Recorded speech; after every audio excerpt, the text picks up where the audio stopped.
It is game day, kids. We made it. Welcome back to On Texas Football. Welcome to the Texas Tailgate, brought to you by our friends at South Point Dodge. I'm Jeff Howe. He's Jerry Hamilton. He's Bobby Burton. Live in Columbus. We'll talk about Texas and Ohio State, get you ready for the game coming up in less than 2 hours until kickoff, gentlemen. Bobby, you're live, boots on the ground in Columbus. By the way, CJ Vogel will be joining us from Columbus here at some point during the presentation. Bobby, you're live, boots on the ground in Columbus. What's the vibe? I've been over at the stadium when I started going over there around 6 o'clock, 6:30 this morning. I tell you what, guys, if you can't get up for this game, you don't have a pulse. Yeah, it is lined with tailgates from here as far as the eye can see. The energy around the stadium is unbelievable. College game day just right across the street. And by the way, it's a old school but magnificent looking facility and stadium. I mean, this is what football and college football is supposed to be about. And I want to add this, and this is something that I didn't really think about or grasp before I came to Ohio for this game. Ohioans take their football very seriously. Now, I knew that, but I want to say this. It is the state. I've been all over the country. Y'all know that through my years covering recruiting, everything else I've done. Ohio is the closest state to Texas where football is an important part of life. Yeah.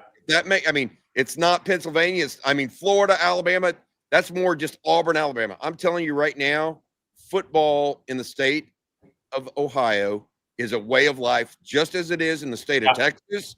And that makes this part of this game unbelievable. And I think that folks got to be excited about it. Longhorn bus is arriving, I believe, right now. CJ Vogel is on site, going to bring us some video of that.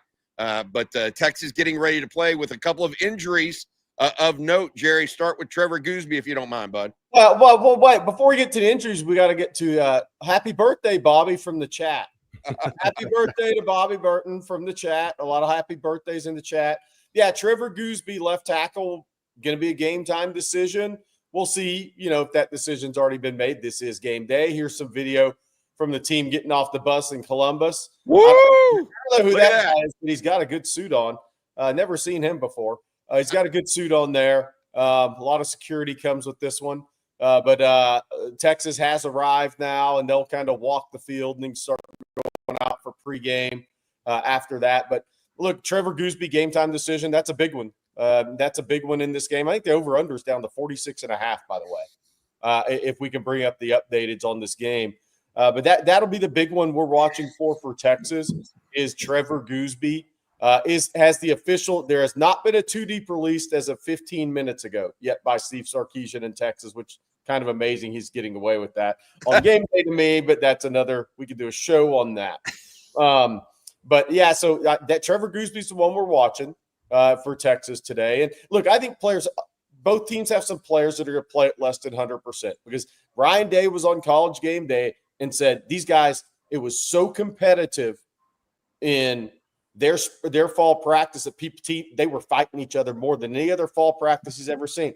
I think both of these coaches have had as physical of a fall camp as they could have, knowing that this game is going to be so violent and so physical, and you absolutely have to win in the trenches to win this football game. You are not going to walk out of that stadium with a win if you aren't the most physical team today. No way, no how. And both those coaches know it. That's the way they've attacked fall camp.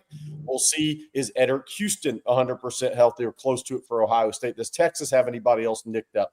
I'm sure there's guys who are going to be going at less than 100%, but Trevor Gooseby's the main one we're watching headed into the game. Jerry, you actually mentioned it earlier in the week. Ryan Day said point blank in his press conference, look, if we don't stop the run, we don't run the football, we're not going to win the game. Bobby, get your thoughts on this. I wrote that on TexasFootball.com yesterday. Texas under Sark, 33-4 when they win the rushing yardage battle in the game. 19 times they've held an opponent to under 100 yards rushing. They've won 18 of those. The one loss was the Cotton Bowl loss to Ohio State. We can talk about arch of the passing game and a lot of stuff. this is basically going to come down to just old school football. Whoever wins in the trenches is probably going to be the team that wins this game. Yeah, I would lean, and this is funny because we have a lot of analysts and guests on here. We talk football ourselves, but I would go back to what was spoken on Monday with our two coaches, Bob Shipley and Brian Irwin. What were the first two things they said? Run the ball and stop the run. Yeah. So while there are all these incredible toys for Steve Sarkisian and Ryan Day to deploy, okay, stop the run, run the ball. It's the most basic of college football and football in general.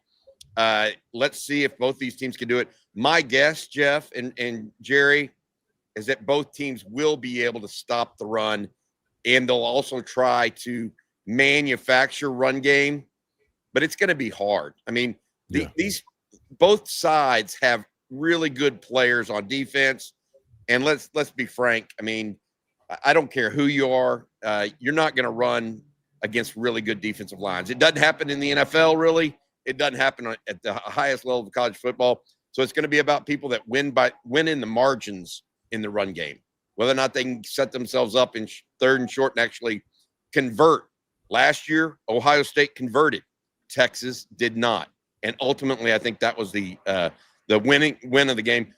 Jerry mentioned the physicality that Ryan Day talked about. We've also talked about this here. It has been the feistiest. I can now say this without coming out and really, getting Sark bombarded with questions.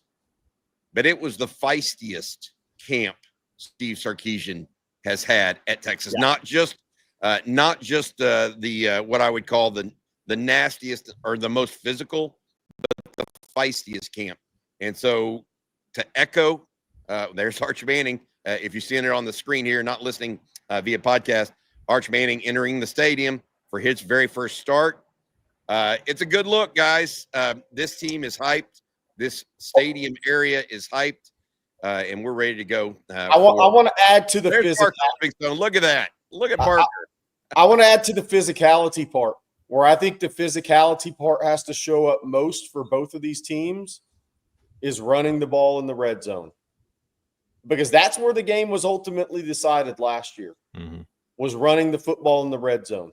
And I think this build-up, the physicality, the build-up of this game and the physicality both of these teams have prepared for this game, where is it going to be decided? It's not going to be decided between the 30s and the 40s. That'll be part of it, but it's going to be decided on 2 or 3 trips in the red zone for each of these teams. Who wins the physicality battle in short yardage situations and in the red zone? That's who's going to be your winner of this game, outside of some number of turnovers and catastrophic events in a game. All right, we'll get back to that. We've got some super chats to get to. Busy morning here on the Texas Tailgate Show. But before we do anything, Jerry, let's thank our first sponsor. Let's thank our friends at South Point Dodge. Man, we can do that. Hey, Texas football fans, score an easy point this season when you get to the point at South Point Dodge. Let's hope Texas has one more point than Ohio State today. South Point Dodge has over 600 vehicles in stock, including the all-new 2025 Ram 1500. Talk about physicality, Ram 1500. That's what you call your short yardage running back. Get the real deal today and drive away in an all-new Ram, proven to last. Plus, you can get employee incentive pricing. That's right. You pay what the employees pay. Now that's a real deal. So score big today at South Point Dodge. Come see us off I-35 in South Austin or at southpointdodge.com. Remember, get to the point at South Point Dodge. A physical game of football to start the season needs a South Point Dodge Ram 1500 read. That's what this is. All right. Thank you, Jerry, for that. And thank you, South Point Dodge. Bobby, I want to go to you real quick. Texas fans, you're so fortunate here at On Texas Football for following us. Guys who coach the game, guys who play the game, get great opinions all throughout the week. One thing, Bobby, that keeps sticking with me is something that Rod Baber said early in the week. And the more closer we get to this, I agree with him. And these big non-conference games, Sark he's tended to just unleash Quinn each of the last 3 years. Do we see that with Arch today? And for you, what does unleash Arch Manning entail? Man, I thought last couple of weeks I thought, hey, he's gonna give Arch some time to kind of get his bearings, new starter, all of that stuff.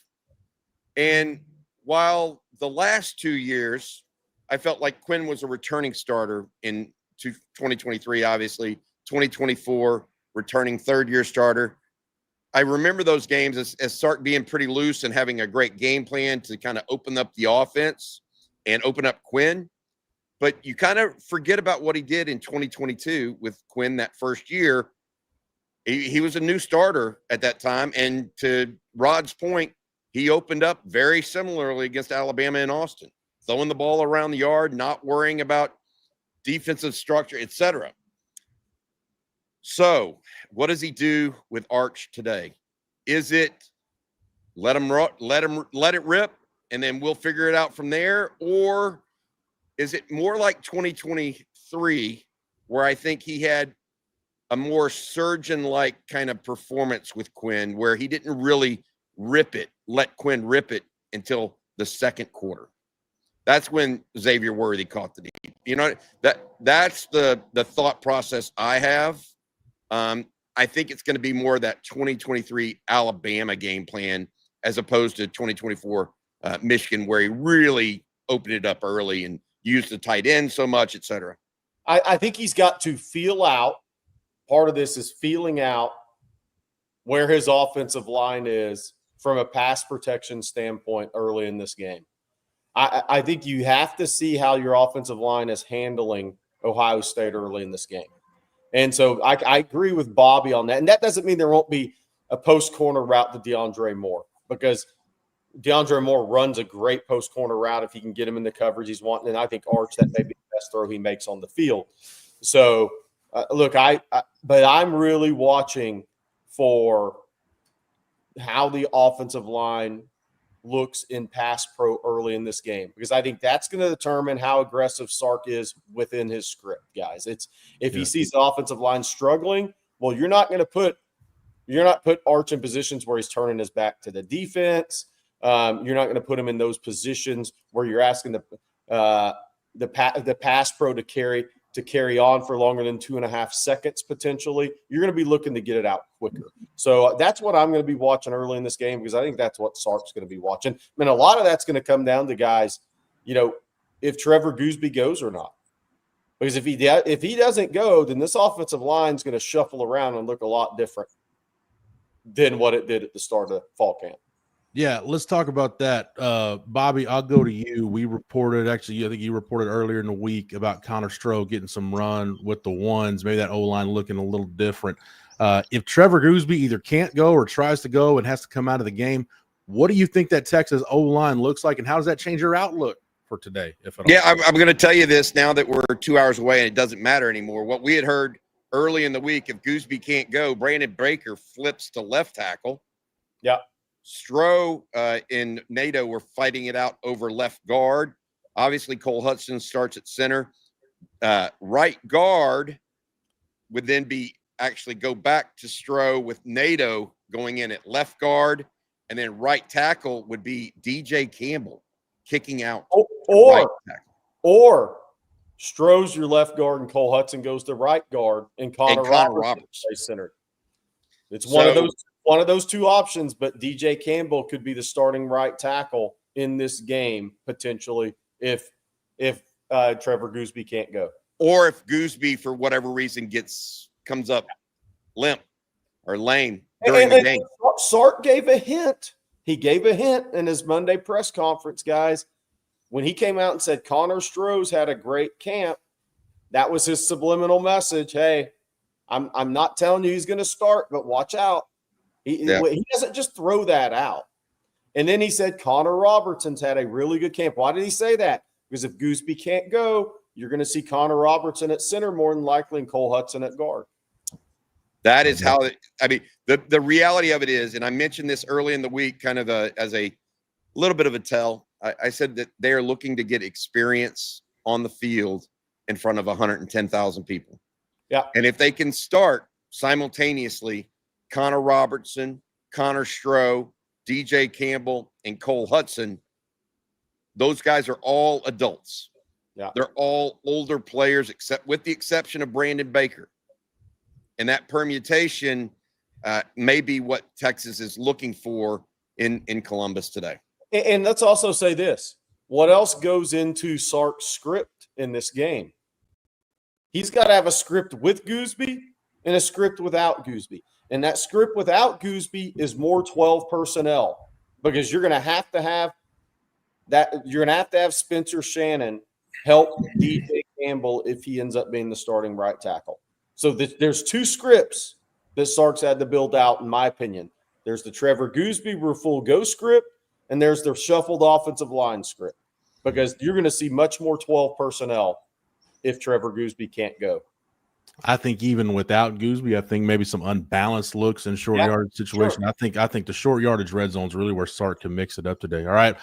We've got some super chats to get to. We'll do that on the other side. But right now, Bobby, let's give a shout out to one of our sponsors. Let's give a shout out to Tito's. Yeah, Tito's. It's not a tailgate without Tito's in your cabinet, on your tailgate, at the game, or at the house. Make sure you guys are having fun this afternoon, and make Tito's your beverage of choice for Longhorn fans. Again, Tito's, Game Day's vodka for choice for the Longhorns here.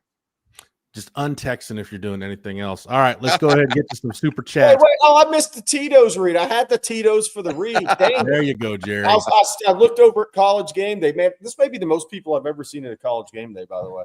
I mean, maybe the most highly anticipated season opener of my lifetime watching college football. Lee Corso's last show, Texas, Ohio State. Somebody, I believe it was our guy Bobby Petronic in the chat in one of our live streams this week, said this is uniform porn for college football fans. Like, I can't think of two better uniforms. The Texas Icy Whites, Ohio State, and the Scarlet jerseys and the gray bottoms. Outstanding uniform game today. All right, let's get to our first super chats. Joshy Manning just popping in this morning.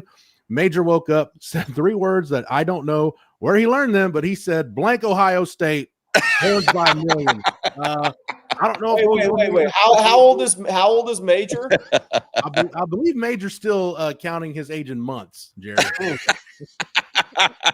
Wow, Josh, thank you, man. That's on having a Mensa member, kid.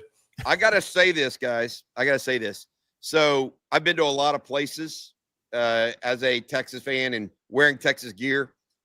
There have been more F-bombs dropped on me in the last 48 hours than any other place. I'm just telling you. That's just from Texas fans. Yeah. F Texas. It's not even, it's worse than the Cotton Bowl. The Red River game, because they just shoved the horns down in your face.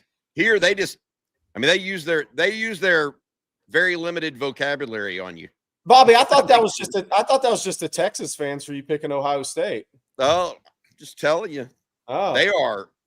They're real. They have no problem cussing out loud at a bar, on the street. Period. None. Yeah. If you ever, they still have their athletic complex named the Woody Hayes Complex. So there's a lot of anger up there, and they rejoice in anger. No doubt. If you ever wanted to know what Texas Tech fans, how they would act if they had like a legit blue blood football program to root for, just observe Ohio State fans for about 10 minutes. And that's what Tech fans would be like if they had like a legit football program to root for. Super chat right here, but I think this is one of the key things that has been kind of with me throughout the week. Retired Working Man says Sark confidence is horns up. Guys, we've seen Sark confident.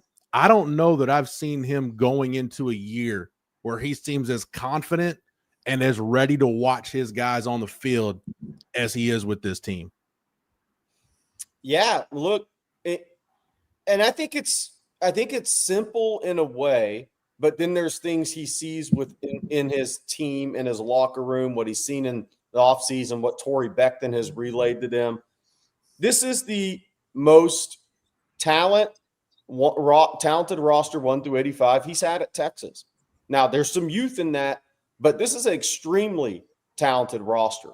So that's why you have a lot of confidence. You have confidence in what you've recruited, how you did in the portal. I mean, if you get up to 6-7 starters out of the portal on a team that was already this talented, you're going to have a lot of confidence. But then that confidence goes to another level if you like the team camaraderie, the togetherness, what you see when those guys are working with Torrey Beckton, what Torrey Beckton is telling you and your staff continuity. Again, both coordinators come back, the additions you made to your staff.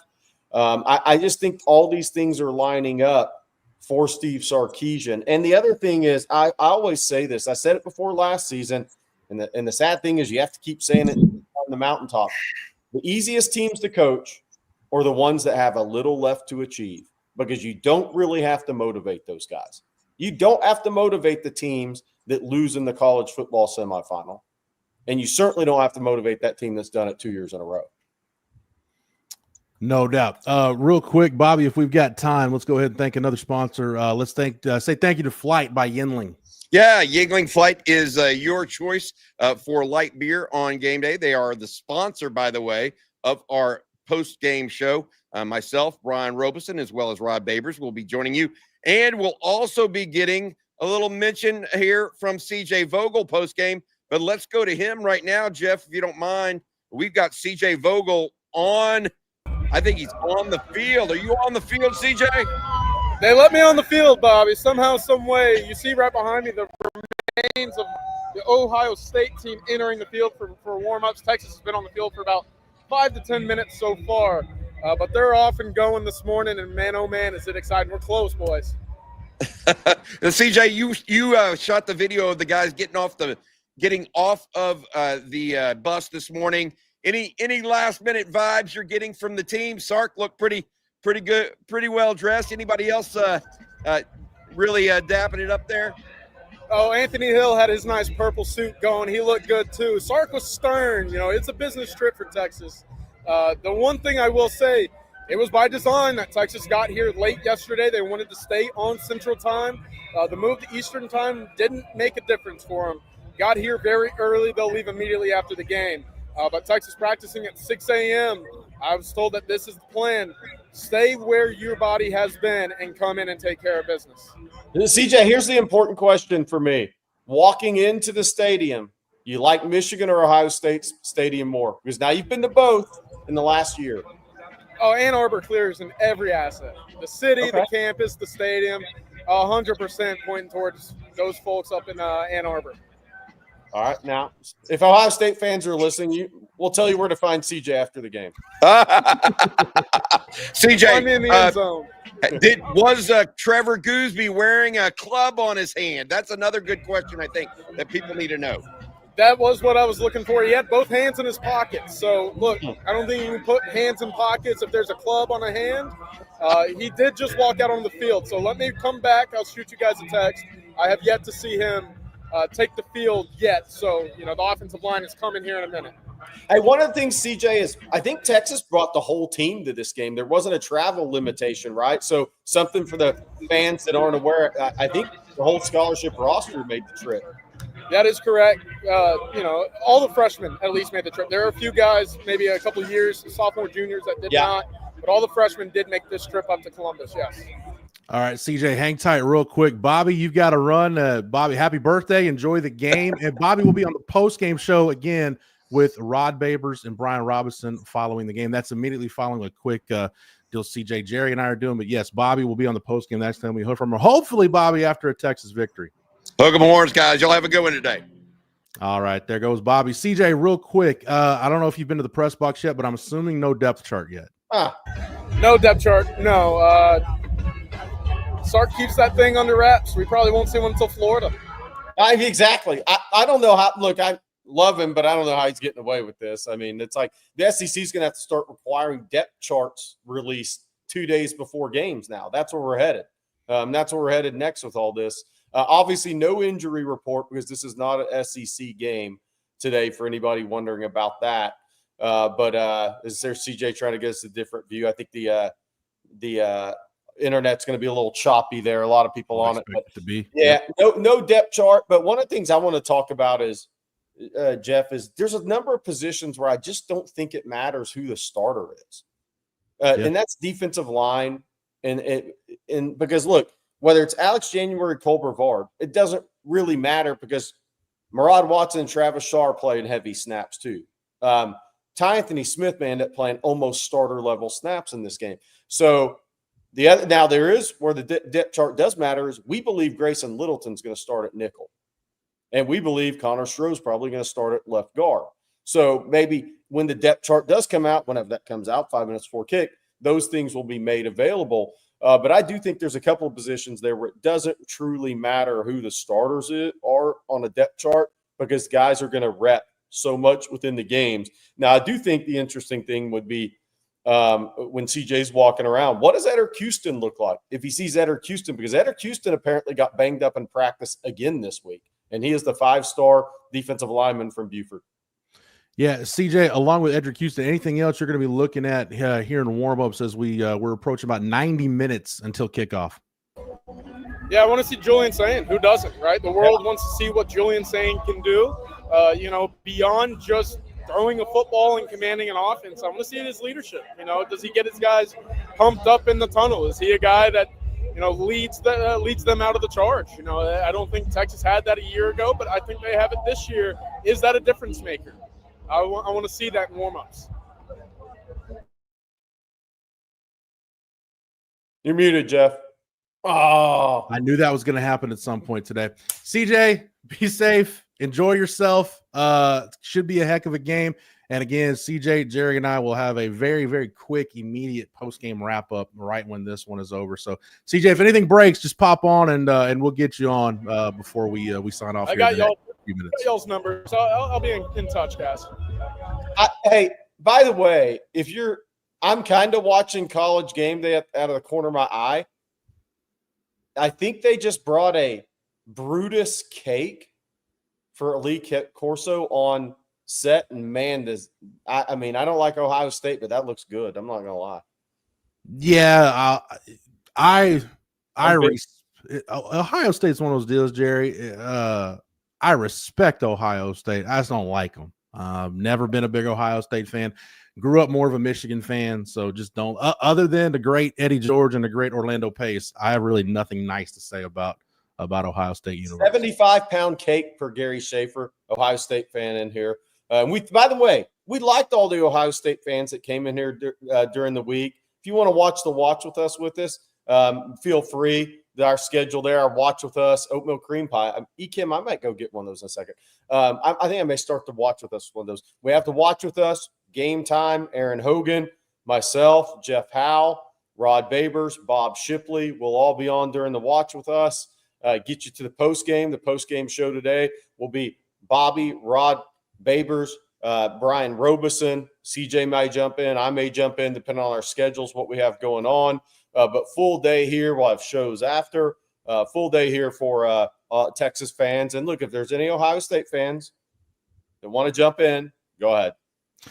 All right, Jerry, let's get to some of these super chats. We got quite a few super chats, and thanks everybody for dropping in the super chats. Mayo Corn Dog, thank you for the super chat. Says Horns by 10. Arch dices them up in the second half. Jerry, I've said it all week, all off season. I think as good as these teams are, it's an opener. Openers are clunky anyway. I think this could be bowling shoe ugly up until halftime. It could. I think I could see big plays in this game early being busts more than just great plays against great coverage and everything is just a smoothly run play. I think there's going to be some of that. It's the game of football. But I could see some busts being part of some of the big plays early. The problem with busts on either side in this game for the defenses, a coverage bust isn't a first down. It's a 30-yard gain or a touchdown in this game. Look, if you have a coverage bust against Jeremiah Smith, it's 6 points. The band's going to be playing, right? If you do that against Ryan Wingo, potentially the same ththing. So I think, Jeff, I could see it. There is going to be some jitters. I know everybody says, Arch is good. You're going to be nervous. If you're not nervous, you don't care. I mean, he's going to be nervous. Players are going to be nervous. You get that out of your system early in the game. But I do think there's going to be some times of ugly football early in this game. And I think that's where it's going to be so interesting to see how both of these offensive minded coaches, and I know Hartline's the OC, how they call this game. Because I do think they want to keep these quarterbacks and offensive lines maybe out of ugly play situations as much as possible early while everybody's getting their footing. So I think that where this game is called early from a script standpoint and the feel of it is going to dictate some of what you're talking about. But I do think If there's a coverage bust in this game, it's going for 6. That's the difference. That's the difference. Yeah. This is good on good, and these players are going to score touchdowns. Of all of our programming here at On Texas Football, my favorite segment of the week is Hump Day with Hills. And I was fortunate enough to be on Coffee and Football. And I think something Tony said about Sark, Jerry, I think applies to Sark, and it applies to Ryan Day / Brian Hartline, whatever we're calling it, Ohio State Brain Trust. Are the play callers in this game, the offensive play callers, are you going to be patient enough early on to take those 2 and 3 yard runs, realizing, hey, that's not a bad gain as long as you're not, as long as the defense isn't making negative plays and you're not behind the chains.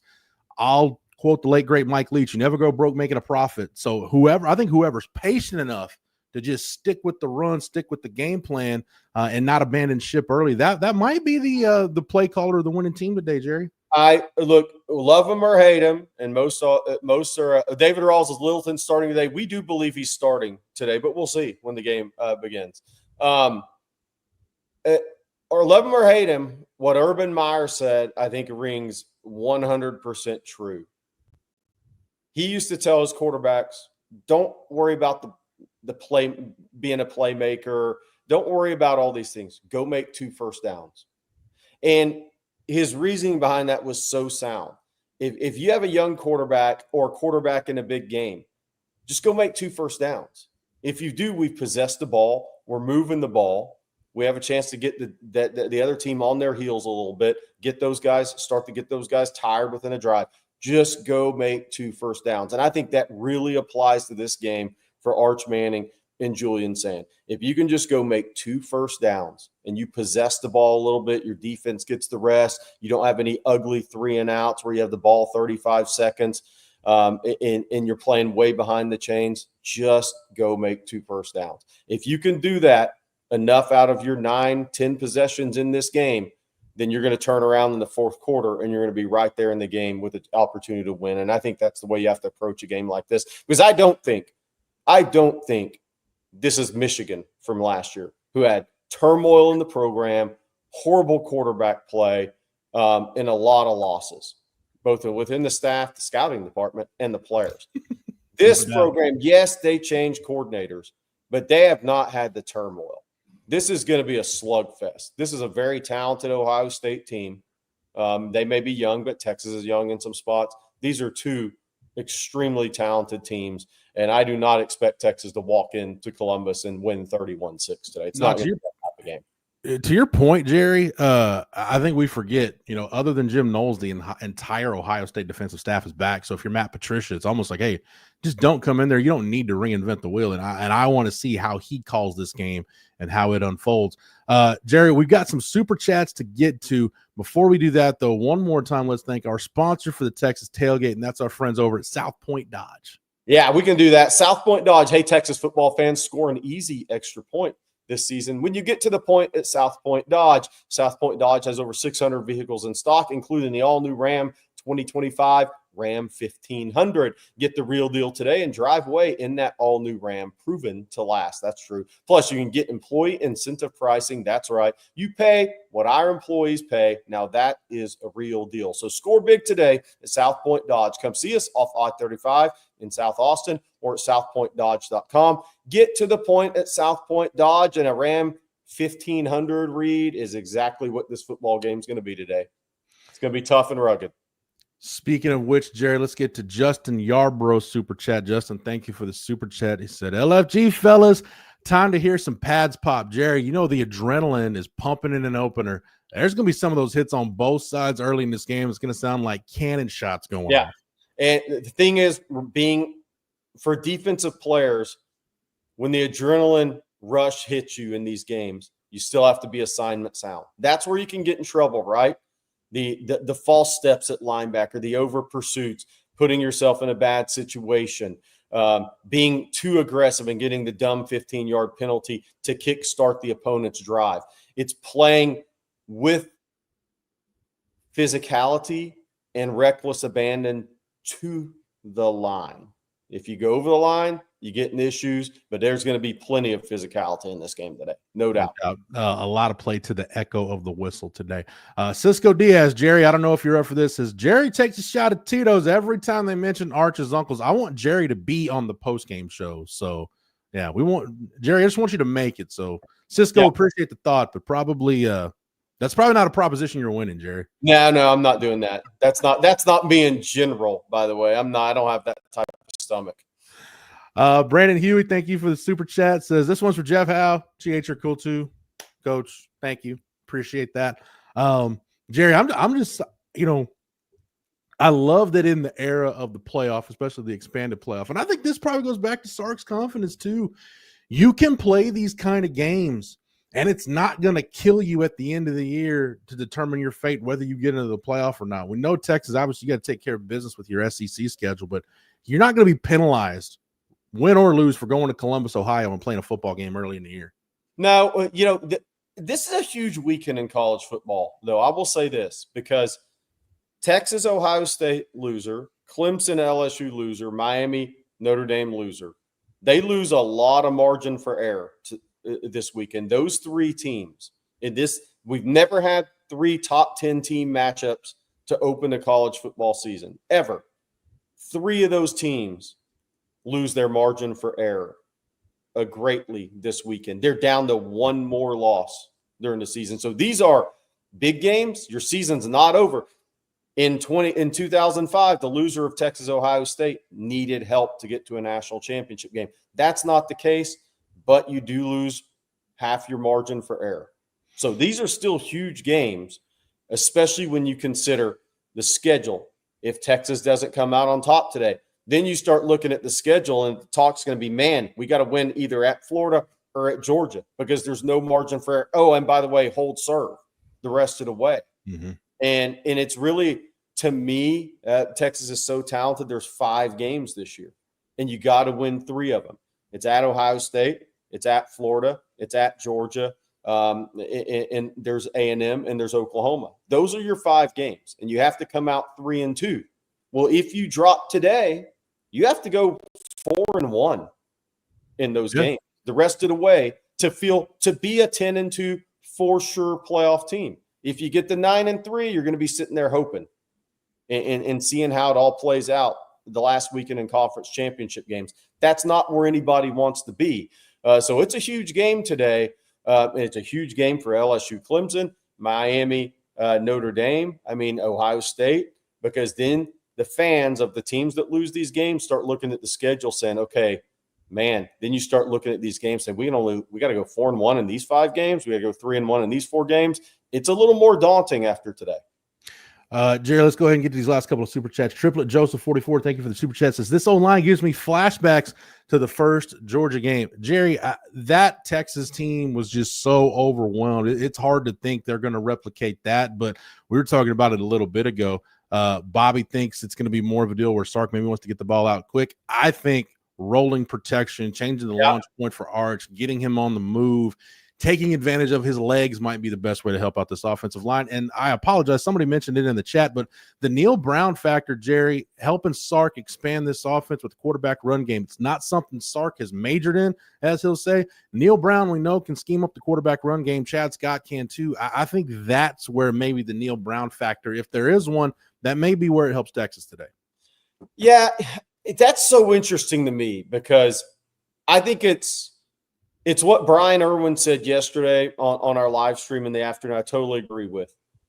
Sark is not in no way going to be reckless with that, right?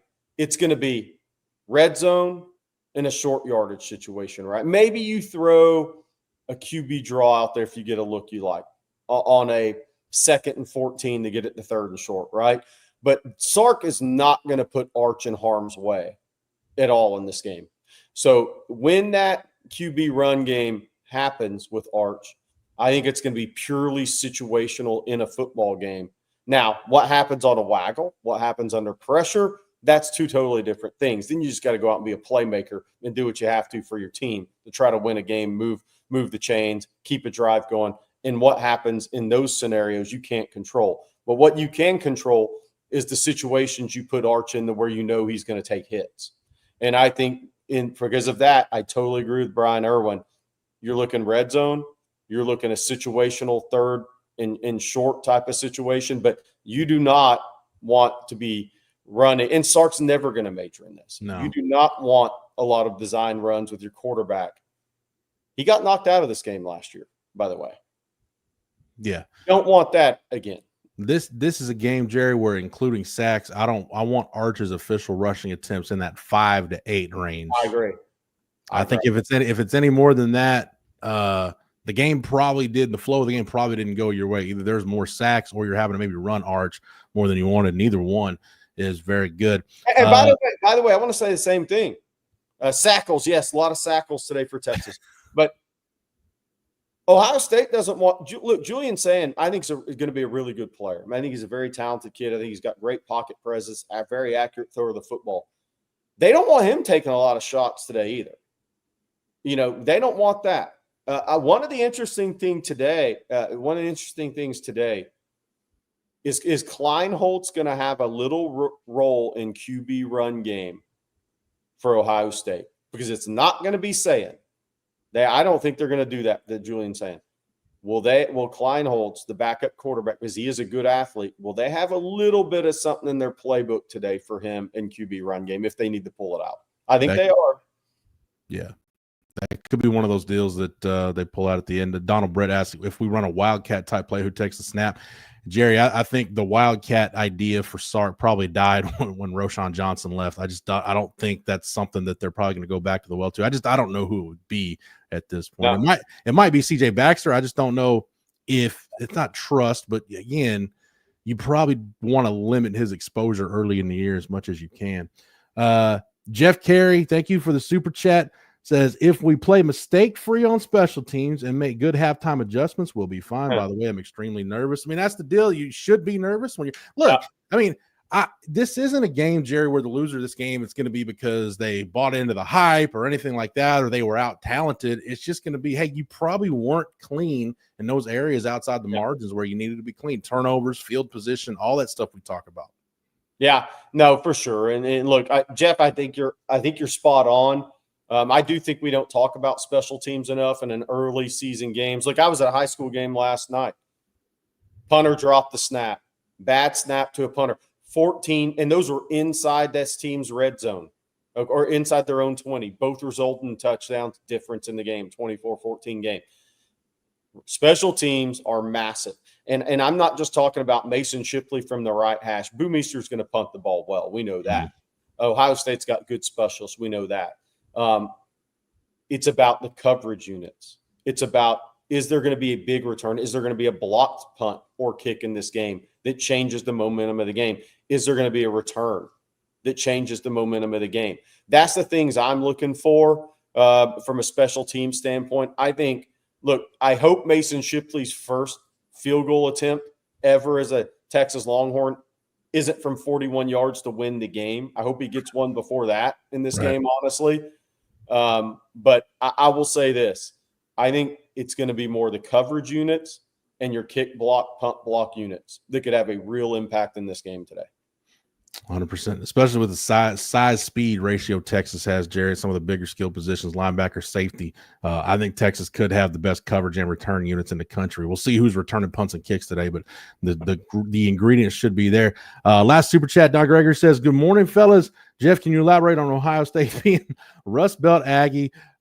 P.S. I thought Amanda was a great addition to the OTF family." Yes, Amanda Atwell is a great addition to the OTF family. She hosts the Tuesday and Wednesday live streams with myself and CJ. Look, my Rust Belt Aggie comment, it's just the way that fan base carries himself. And I've talked to, there are sensible Ohio State fans out there, believe it or not, that'll say, hey, look, the reputation, they've earned it, unfortunately. It is deserved. So I just think there's just a level of arrogance and I don't know, of a lack of humility, Jerry, when you talk to Ohio State fans that just kind of reminds me of our neighbors 80 or so miles to the east. They just these guys have championships. They have a reason. I mean, that's the difference. Ohio State has the championships. Heck, they've been the Final Four in basketball. They've done a couple, by the way. They have the championship trophies. and they have everything that you need to have as a program. And look, by the way, this is we haven't talked about this, and I think we're about to go because everybody's got to get rolling. This is a big game for Steve Sarkisian, Jeff, because what happens in these games is Sark, if you lose today, then what's going to be plastered all over all the TV screens? 0-2 against DeBoer, 0-2 against Ryan Day, 0-2 against Kirby Smart. It's a what have you done for me lately thing, right? If he wins today, and then those things aren't going to be talked about. Not for a while until Texas plays Georgia again, right? And there's a matchup with one of those coaches, right? He got the win over Nick Saban. Forgotten. It's like you're 0-2 against DeBoer. You're 0-2 against Kirby. What are you going to do today? If you lose this game today, you're 0-2 against Ryan Day as well, in kind of the same time frame as Kalen DeBoer in a weird way. So that is what will be talked about. So this is a big game for Sark. They all know this. He knows this. This is one of those where Texas is back as a program. You don't go to 2 college football semifinals and not be back, but they're still trying to climb the mountaintop as a team. And Sark is as a coach as well. And everything is a stepping stone. This is a big game for Steve Sarkisian today. Not that he cares, but they do care. They all care. Not that they're going to read about it, but they'll see it. This is a big game for Sark today, Jeff. It is, and I do think, though, Jerry, fair or not, I'm starting to think whatever happens today coming out of it, the national narrative is going to be more about Arch, I think, than Sark. It's either going to be, what do we make of Arch Manning after a loss, or, hey, Arch Manning led Texas to a win, and Texas is on their way to winning a national championship, one or the other. By the way, Jeff, you're so right. By the way, I want to comment on that real quick. Sorry. Arch is going to be, and it's, I'm going to say this again.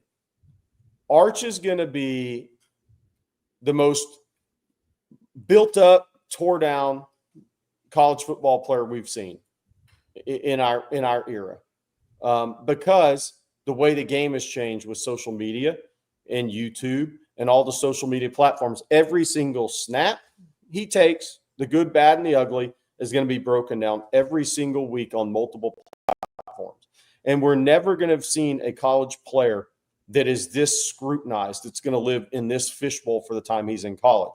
And it's not the same, but I always go back to this because Tiger Woods is the most popular athlete in the world. But when Tiger Woods went through his golf swing changes, and the Golf Channel was at the peak of what they were doing, every single swing of Tiger Woods was broken down. Mm-hmm. The good, bad, and the ugly. And it was talked about. It tore apart. That's what you're going to see with Arch Manning for the next 2 years in college football. The good, bad, and the ugly, it's going to be put on every platform the day after every game he plays, maybe during games he plays. It's going to be like nothing we've ever seen. So I agree with you. That is going to be the number one topic coming out of this game, Jeff, is Arch Manning. No doubt. Real quick, we got a report from CJ Vogel against CJ's boots on the ground at the Horseshoe in Columbus. This was at the point in pregame, said no pads yet. Trevor Gooseby had a small wrap on his left hand. So, Jerry, we'll see if that holds during the game. But I think it's going to be a feeling out. We talk about feeling out process. I think it'll be a feeling out process for Gooseby. Jerry, he may go and then try to go and then decide it can't happen today. Or maybe he starts and plays the whole game and plays well. I don't know, but that's definitely, that hand is definitely something to monitor after kickoff. Yeah, it is, and that's what we're going to be monitoring. By the way, the captains have been released by Texas. It's Arch Manning, Trey Wisner, Michael Taff, and Anthony Hill are your team captains today for the Ohio State game. All right, Jerry, I think we're back on the channel in roughly an hour. I think you and I are doing the first quarter of the Watch With Us with Aaron Hogan. Again, that's Aaron Hogan, myself, Jerry, Rod Babers, Coach Bob Shipley, all involved in the Watch With Us. Jerry, CJ, and I have a very quick, immediate reaction post-game after the game. And then the post-game show is B-Rob, Rod B, and Bobby on the post-game show. So, hey, thanks, everybody, for taking this offseason ride with us here at On Texas Football. It's been a heck of an offseason. Jerry, if the regular season matches, we're all going to be sitting here in December and January looking back at something really, really special. I'm not going to cry, but go KD, but producer Matt's the real MVP of our station. I mean, the work he puts in is amazing. Without question, man. He actually did it. He actually started a live show from a jet ski this summer. That was really impressive. Yeah, we would not be on the air. We would not look, not that we look professional anyway, but we would not have the kind of presentation we do without Matthew. So, again, he is the best in the business, and we do thank him. Thank you to our sponsors. Thank you to Tito's. Thank you to Flight by Yuengling. Thank you to South Point Dodge for sponsoring the Texas Tailgate. Again, get over to ontexasfootball.com. During the game, if you want to chat there, or the watch with us here on the channel and the post-game show afterwards, and plenty of content coming up later today and into tomorrow. No matter what happens between Texas and Ohio State on Texas football, is your home for Longhorn football before, during, and after every game of the 2025 season. Jerry, any final thoughts before we sign off? No, let's just hope I put the shades on after the game. Yeah. I hope Texas is number one after this, and we get at least another, well, I guess at that point it'll be another few weeks, maybe another month of Jerry wearing the Gooders for every show. So let's hope that is the case. Jerry, thank you for the knowledge and expertise as always. Matthew, behind the scenes, thank you for producing it. Thank you to Bobby, CJ, for the entire On Texas football staff. For those sponsors, Tito's, Flight by Yuengling, and South Point Dodge, I am Jeff Howe. Thank you so much for watching and listening. And until an hour from now when we start the watch with us, welcome.